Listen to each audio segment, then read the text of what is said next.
If you are someone who is thinking about starting MBBS abroad in 2023 and you are unable to decide कि क्या country best है या क्या university best है, तो this video is going to be a lifesaver for you. You will save a lot of time, you will save a lot of money, you will save a lot of efforts and most probably you will save your career as well. तो basically हो ये रहा है कि काफ़ी सारे students बहुत ज़्यादा कंफ्यूज हो गए हैं. Yesterday I was talking to a student. He called me by watching my videos and he asked me कि भैया मैं बहुत कंफ्यूज हो गया हूँ, कोई कुछ कंट्री कह रहा है, कोई कुछ कंट्री कह रहा है, कोई यूनिवर्सिटी कह रहा है, मुझे समझ ही नहीं आ रहा है. तो this is a very common situation nowadays. हो ये रहा है कि if you talk to one consultant they will say कि रशिया बेस्ट है, you will talk to another consultant they will say कि आपका चाइना बेस्ट है, कोई कहेगा जॉर्जिया बेस्ट है, कोई कहेगा फिलीपींस बेस्ट है. तो हर किसी का अपना अपना डिफरेंट ओपिनियन है, हर कोई डिफरेंट कंट्री को प्रमोट करने में लगा हुआ है, डिफरेंट यूनिवर्सिटी को प्रमोट करने में लगा हुआ है. And most of these people जो आपको कंसल्टेंट्स हैं या इवन ऑफिस में बैठ के अपना वीडियोस बना रहे हैं या अपने घर पे बैठ के वीडियो बना रहे हैं वेरेवर, काफ़ी सारे उनमें से आई वुड से कि नॉट मोस्ट ऑल दो, तो काफ़ी सारे ऐसे हैं जो कि कभी उन कंट्रीज़ में उन यूनिवर्सिटीज़ में गए भी नहीं हैं. तो they don't really have any proper real life experience, और वो बस अपनी वीडियोस बना देते हैं, अपनी ओपिनियंस दे देते हैं, जहाँ से उनको बेस्ट, जहाँ से कहीं से अच्छा ऑफर आ जाता है, they will start promoting all of that. So in this video I will give you some practical points जो आपको कंसिडर करने चाहिए if you are thinking about studying MBBS abroad in 2023. And कुछ ऐसे पॉइंट्स भी जो कि आपको कंसीडर करने की कोई खास रिक्वायरमेंट नहीं है या वो यूज़लेस पॉइंट्स हैं. काफ़ी सारे कंसल्टेंट्स जिनको काफ़ी फोकस में डाल के बोलते रहते हैं बार बार, तो सारी चीज़ों के बारे में बात करेंगे. So let's get started with today's video. So सबसे पहले बात कर लेते हैं NMC rules and NMC guidelines के बारे में, क्योंकि ये काफ़ी बड़ा इंपॉर्टेंट फैक्टर है if you are an Indian student and if you are thinking about coming back to India to practise here as a doctor. तो 2021 में NMC अपनी गाइडलाइंस लेके आया था कि देयर आर सर्टेन क्राइटेरियाज जो कि सभी यूनिवर्सिटीज़ को फुलफ़िल करने होंगे इफ़ अब्रॉड की यूनिवर्सिटीज़ को, इफ़ इंडियन स्टूडेंट्स वहाँ पे जाके पढ़ना चाहते हैं और वापस आके इंडिया में लाइसेंस लेना चाहते हैं. तो सो बेसिकली वो जो क्राइटेरिया उसमें ये है कि आपका 54 मंथ्स मिनिमम ड्यूरेशन होना चाहिए, full English medium of instruction होना चाहिए, आपका internship from the same university होना चाहिए, एंड आपको वहाँ पे ability to get license, eligible to get license और टू गेट लाइसेंस आपको वहाँ पे होना चाहिए. तो उसमें स्टिल अभी कन्फ्यूजन है. मैंने अपनी पहले वाली वीडियोस में भी इस चीज़ के बारे में काफ़ी डिटेल में बताया, मैं ज़्यादा बात नहीं करूँगा डिटेल में इस बारे में, but I will tell you कि हाउ यू कैन कन्फर्म कि कोई पर्टिकुलर कंट्री आपका NMC की गाइडलाइंस को फुलफ़िल कर रहा है या नहीं कर रहा है, फॉलो कर रहा है या नहीं कर रहा है. तो basically what you have to do is कि जो भी कंट्री है, whatever country you are thinking about, you just have to go on to Google and type in and search कि आपका embassy of that particular university country. तो जैसे let's say for example Russia में बात करते हो तो Indian embassy in Moscow आप सर्च करोगे, इंडियन एम्बेसी रशिया आप सर्च करोगे, तो you will find the link or the website of the Indian embassy over there. And once you go on to that website, तो वहाँ पे education wing का एक सेक्शन होगा या फिर कोई अनाउंसमेंट्स का सेक्शन होगा, वहाँ पे you will go and you will find a notice for Indian students wanting to study in Russia और Indian students wanting to study in that particular country. हर कंट्री का ऑलमोस्ट ये सिमिलर ही मिलेगा आपको स्ट्रक्चर, थोड़ा बहुत ऊपर नीचे डिफरेंस होगा. तो once you go over there then you will find a notice on most of the embassies websites. जितने भी मेजर कंट्रीज़ हैं जहाँ पे इंडियन स्टूडेंट्स पढ़ने जाते हैं उन सभी की मैं बात कर रहा हूँ. Of course you won't find most probably these notices on the websites of countries like Ghana or South Africa, all these countries, but जितनी भी मेजर कंट्रीज़ हैं जैसे आपका Russia, China, Georgia, Philippines, Nepal, Bangladesh और ये सारी जितनी भी कंट्रीज़ हैं इनकी सबकी एम्बेसीज़ की वेबसाइट्स पे आपको मिल जाएगा ये नोटिस. तो what you have to do is you have to go through it and you will know for yourself कि वहाँ की जो डिग्री है वो वैलिड है या नहीं है. Still I will give you the list of the countries जिनकी आपकी डिग्री एलिजिबल है एज ऑफ नाउ. जितनी भी मेजर कंट्रीज़ हैं जैसे आपका Russia, Uzbekistan, Kazakhstan, Georgia, Philippines, इन सब के बारे में वन बाय वन हम बात कर लेते हैं. तो first of all let's talk about Russia. तो रशिया की जो इंडियन एम्बेसी की वेबसाइट है वहाँ पे क्लियरली उन्होंने मेंशन कर रखा है जो भी जितनी भी उनकी वहाँ की डिग्री की बेसिकली सिस्टम है, कैसे मेडिकल डिग्री दी जाती है, तो they have clearly mention it on their website. तो यू विल सी कि यहाँ पे काफ़ी सारे पॉइंट्स इन्होंने मेंशन कर दिए हैं ऑलरेडी. सारे जो मेजर पॉइंट्स हैं उनको सबको कवर कर दिया है. तो जो ड्यूरेशन ऑफ जो डिग्री है प्रोग्राम में वो 6 ईयर्स है, and then students they undergo clinical rotations. उसके अलावा आपका number of medical universities provide instruction in English, लेकिन आपको रशियन सीखना मैंडेटरी है। ये मैं अपनी हर वीडियो में बोलता हूँ आपको कि वहाँ की लोकल लैंग्वेज आपको सीखनी पड़ेगी। और the diploma awarded by the Russian universities जो है रजिस्टर्ड विद कॉम्पिटेंट अथॉरिटी होता है, and you need to give accreditation examination letter on, जो कि अगर आपको वहाँ पे लाइसेंस लेना है तो, and all of that. So similarly, you will go and see the same things, almost similar things, or other FAQs as well on Uzbekistan, also in Kazakhstan, embassy website also. तो इन सभी countries की आपकी valid है। जैसे for example Philippines की बात करते हैं, तो फ़िलीपींस के अंदर क्या है basically, just a few days ago, not few days ago, yesterday only, they have made a notice, they have put a notice कि वहाँ की जो गवर्नमेंट है वहाँ से उनके पास क्लैरिफिकेशन आ गया है कि that the Indian students they are not allowed to get license over there. तो वहाँ की डिग्री इनवैलिड है।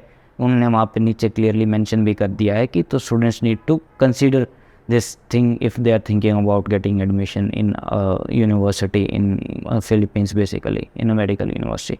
तो सेम सिमिलर थिंग आपका जॉर्जिया है। जॉर्जिया के अंदर you need to spend 6 years plus 3 years to be eligible to get license over there. तो ये चीज़ आपको माइंड में रखनी है। तो अगेन आपका रशिया, उज़्बेकिस्तान, कज़ाकिस्तान, इन सभी कंट्रीज़ की आपकी डिग्रीज वैलिड है। चाइना की भी वैलिड है, but there you have to give HSK exam, जो कि आपका चाइनीज़ लैंग्वेज में होता है, and that is going to be little bit more difficult as compare to Russian. I won't say little, काफ़ी डिफिकल्ट होगा वैसे, to be honest with you guys, क्योंकि I know people from China, जो students हैं China के, very few of them they learn Chinese. और Russia के जो स्टूडेंट्स होते हैं या अदर कंट्रीज़ के हैं जैसे उज़्बेक और कज़ाक के, वहाँ के बच्चे वहाँ के लोकल लैंग्वेज, इनफैक्ट रशियन जो है वो सीख जाते हैं, मैक्सिमम बच्चे सीख जाते हैं। चाइनीज़ बहुत कम बच्चे सीख पाते हैं। तो you have to keep that in mind. Nepal की आपकी डिग्री वैलिड है, लेकिन बजट थोड़ा सा हाई एंड पे हो जाता है, and all of that. And similar is the case with Bangladesh. वहाँ पे भी आप लाइसेंस ले सकते हो, बट वहाँ पे आपको वर्क परमिट लेना होता है basically after your giving the license exam and all of that. तो इसके बाद जो सेकंड जो फैक्टर है that you need to consider is the budget of the university. तो इसको लेके काफ़ी सारे स्टूडेंट्स कंफ्यूज हो जाते हैं। सम पीपल और सम स्टूडेंट्स थिंक कि कोई यूनिवर्सिटी का बजट बहुत ज़्यादा है, तो या ज़्यादा बजट है तो that university is going to be a good university automatically. तो ऐसा नहीं है। what I want to tell you is कि अगर आपको first of all you need to figure out a budget by talking to your family, sitting at home, सारी चीज़ें बात करके डिस्कस करके you have to figure out a budget for you। तो आपका जितना भी बजट बन रहा है you will definitely find a university in any of these countries जो कि रिकॉग्नाइज हैं जिनकी डिग्री। तो लेकिन हाँ, of course it is going to start from at least 18 to 19 lakhs, जो ठीक यूनिवर्सिटियाँ अच्छी यूनिवर्सिटीज़ हैं। तो you have to keep this thing in mind. उसके बाद if a university is fitting into your budget requirements, तो जस्ट गो फॉर दैट। ऐसा नहीं है कि कोई यूनिवर्सिटी जिसकी फ़ीस ज़्यादा है तो ऑटोमेटिकली वो यूनिवर्सिटी बहुत ज़्यादा अच्छी हो जाएगी। Of course there would be some differences in terms of वहाँ का infrastructure and all of that, but ultimately अगर आपका गोल ये है कि आपको वापस इंडिया आके इंडिया में ही प्रैक्टिस करना है, तो that doesn't really make any difference at all in terms of आपको वहाँ पे क्या एजुकेशन मिलेगी या क्या आपको अपॉर्चुनिटीज़ मिलेंगी, because all of these universities are just state medical universities. जितने भी कंट्रीज़ हैं लाइक आपका रशिया, उज़्बेकिस्तान, कज़ाकिस्तान, मोस्टली इनके अंदर यूनिवर्सिटीज़ हैं वो सारी गवर्नमेंट यूनिवर्सिटीज़ हैं। तो ऑलमोस्ट सब कुछ सेम ही होता है।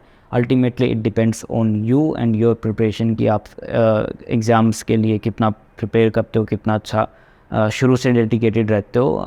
That makes a difference in clearing your licensing exam and all of that. So या you have to keep this thing in mind कि जो भी आपकी बजट में यूनिवर्सिटी फिट हो रही है, just go for that university. इसके अलावा भी हैं कुछ फैक्टर्स, मैं अभी आगे बात करूँगा, वो भी आपको माइंड में रखने हैं। सारी चीज़ों को आपको कंसिडर करके then you have to make a decision.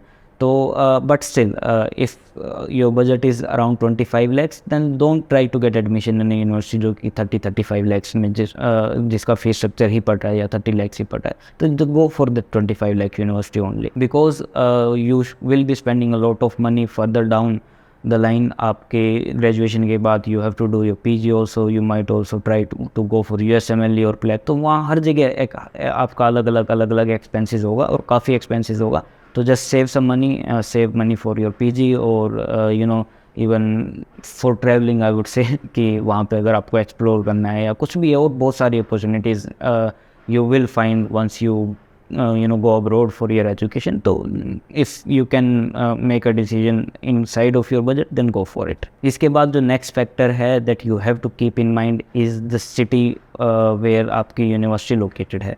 तो ये चीज़ काफ़ी important है. देखो, this is true, this is fact कि अगर you are going to a university which is located in the capital city of that particular country, तो वो best option है. But most of the countries के अंदर जो कैपिटल सिटी वाली universities हैं उनका बजट ज़्यादा हो जाता है. फॉर एग्जांपल रशिया में जो मॉस्को की यूनिवर्सिटीज़ हैं उनका बजट आपका 60-70 lakhs तक जाता ही जाता है. But there are lot of good options in nearby cities as well. तो फॉर एग्जांपल रशिया में ही आपका just 120 kilometres away from Moscow तो आपका त्वेर यूनिवर्सिटी है, जो कि काफ़ी बजट फ्रेंडली यूनिवर्सिटी और काफ़ी क्लोज बाई भी है. तो आपको जस्ट 2 hours लगते हैं मैक्सिमम मॉस्को से त्वेर जाने में. तो that is something that you have to keep in mind कि अगर कैपिटल में आप अफोर्ड कर पा रहे हो तो दैट्स वेल एंड गुड. अगर आप नहीं कर पा रहे हो तो as close to capital you should try to get it. But यहाँ पे भी एक चीज़ जो इम्पोर्टेंट है वो माइंड में ही रखनी है कि ऐसा नहीं होना चाहिए कि if a city is close to the capital but वहाँ की पॉपुलेशन ही कम है काफ़ी, तो फिर उसका कोई पॉइंट नहीं है. क्योंकि आप हर बार तो कैपिटल पे नहीं जा रहे हो ना, हर दिन कैपिटल नहीं जाओगे, आप कैपिटल सिटी में नहीं जाओगे, रहना तो आपको वहीं उसी सिटी में ही है. तो you have to keep this thing in mind also कि वहाँ की एक डिसेंट पॉपुलेशन हो जिस भी सिटी में आप जा रहे हो. मेरा जो रिकमेंडेशन है as from my experience staying in Russia, तो जितनी भी सिटीज़ हैं जिनकी पॉपुलेशन मोर देन 5 lakhs है, 5 lakh पीपल जो हैं वहाँ रह रहे हैं, वहाँ की पॉपुलेशन अगर है, तो that is going to be a sufficient number for you. Of course जितना ज़्यादा होगा उतना अच्छा होगा, उतना एक्सपोजर आपको मिलेगा, उतना chances you will get to see different kinds of patients and all of that. तो but try to avoid the cities where जहाँ पे पॉपुलेशन आपकी 5 lakhs से कम है. क्योंकि ultimately once you start your clinical rotations तो वहाँ पे कितनी पॉपुलेशन है उस पर काफ़ी सारी चीज़ें डिपेंडेंट हैं कि आप how much clinical exposure you will gate, how much chances you will get to assist in different kinds of surgeries, different kinds of disease, but you will patients you will see basically जिनको different kinds of disease के साथ वो आ रहे हैं. तो this is something you have to keep in mind कि 5 लाख से ऊपर ही हो. इसके बाद कुछ नॉन एसेंशियल फैक्टर्स हैं, जैसे कि मैंने स्टार्टिंग में कहा था that you should not consider और you should not give a lot of weightage on. तो उसमें से फर्स्ट जो है वो है NMC कोचिंग या किसी भी तरह के एग्ज़ाम की कोचिंग. तो ये एक्चुअली क्या है कि काफ़ी सारे कंपनीज़ ने कंसल्टेंट्स से मिलके एक नया स्कीम चला रखा है कि वो यूनिवर्सिटी में, हमारी यूनिवर्सिटी में तो कोचिंग मिलती है आपको, NMC की कोचिंग मिलती है, MCI की कोचिंग मिलती है, USMLE की कोचिंग मिलती है. इस तरह की बातें बोल बोल के they try to attract students. The thing is कि कोचिंग वहाँ पे जितनी भी यूनिवर्सिटीज़ के अंदर आपको मिल रही है किसी भी फॉरेन कंट्री के अंदर फॉर अ लाइसेंसिंग एग्ज़ाम, आप मान के चलो कि that is just for the display purposes और द मार्केटिंग पर्पसेस. वो बहुत शॉर्ट पीरियड ऑफ टाइम के लिए होती है, बहुत इनकन्सिस्टेंट होती है. मोस्ट ऑफ द यूनिवर्सिटीज़ के अंदर कोई एक आधी कोई यूनिवर्सिटी एक्सेप्शन होगी तो होगी, मेरी नॉलेज में नहीं है to be frank with you guys. लेकिन मैक्सिमम जगह यही है, वो मैक्सिमम आपके 10 से 15 दिन 20 दिन के लिए वहाँ पे फैकल्टी बुला लेते हैं. उसके आपसे एक्स्ट्रा चार्जेस भी ले लेंगे most of the time, and then वो 10 से 15 दिन आपके एक्स्ट्रा क्लासेस लगा के and they will make videos and photos and उसका काफ़ी प्रमोशन करेंगे. देखो हमारे यहाँ तो कोचिंग मिलती है, इस यूनिवर्सिटी में तो कोचिंग मिलती है.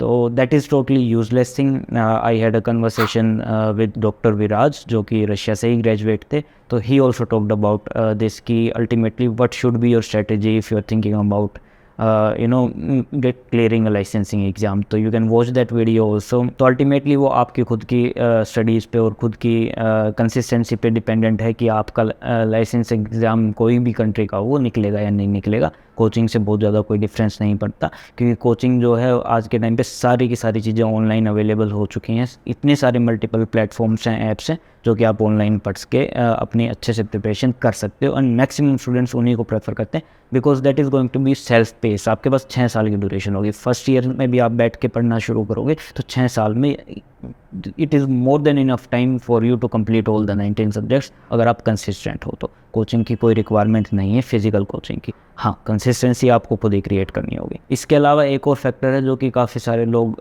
जिसके बारे में सोचते रहते हैं, वो ये है कि ranking of the university.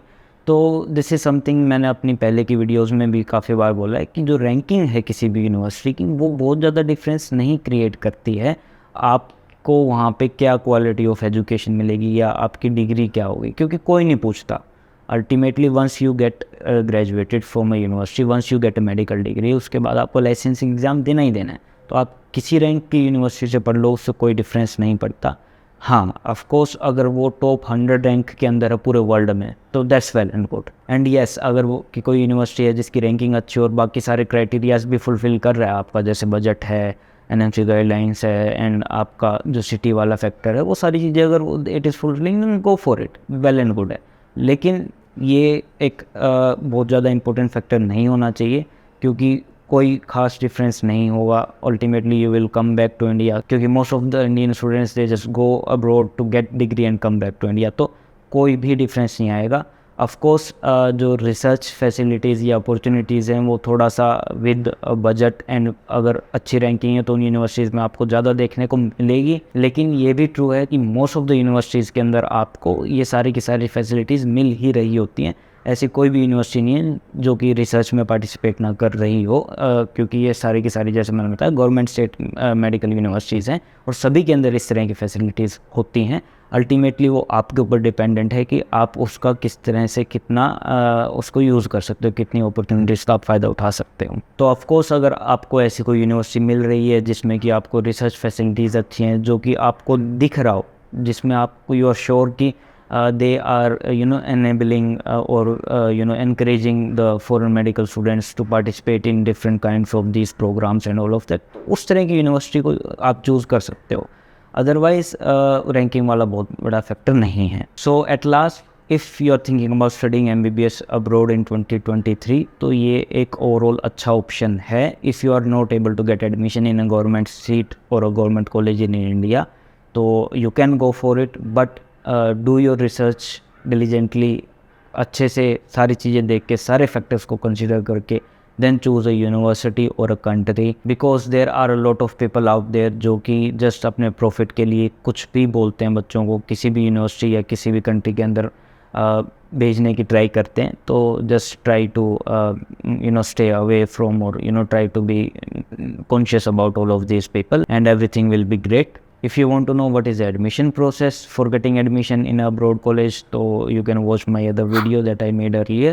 And if you are still watching, तो please if you find this video useful little bit, कुछ भी अगर आपको इसमें से वैल्यू मिला है, तो please subscribe to the channel, please share it with your fellow classmates and students and friends जो कि मेडिकल स्ट्रीम से हैं या जो कंसिडर कर रहे हैं अब्रॉड जाने के लिए। And also please hit the like button and turn on the notification icons also, because we keep making these videos every week, and so that all of you guys can get informed about medical education abroad. See you guys in the next one.